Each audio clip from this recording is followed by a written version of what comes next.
Welcome. If you're looking to unsave a group post on the Facebook app using your PC, you've come to the right place.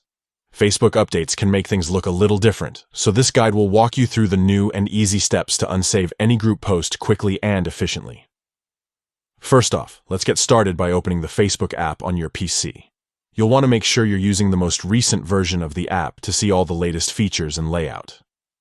Once you're logged in, head over to the left-hand menu and find the Group section. Click on this option and select the group where you've previously saved a post.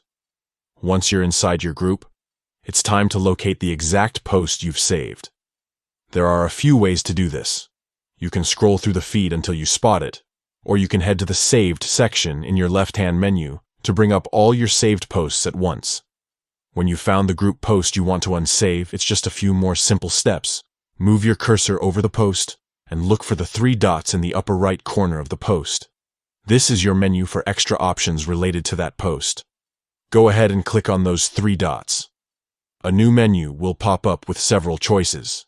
Here, you'll see the option that says Unsave Post. All you need to do is click on Unsave Post. And just like that, the post will be removed from your list of saved items. And that's all there is to it. You've now successfully unsaved a group post on the Facebook app using your PC, following the latest update. Remember, the steps are quick. Open the Facebook app, find your group and the post, click the 3 dots and pick Unsave Post. Now you can keep your saved posts list organized and up to date with ease. Thanks for watching.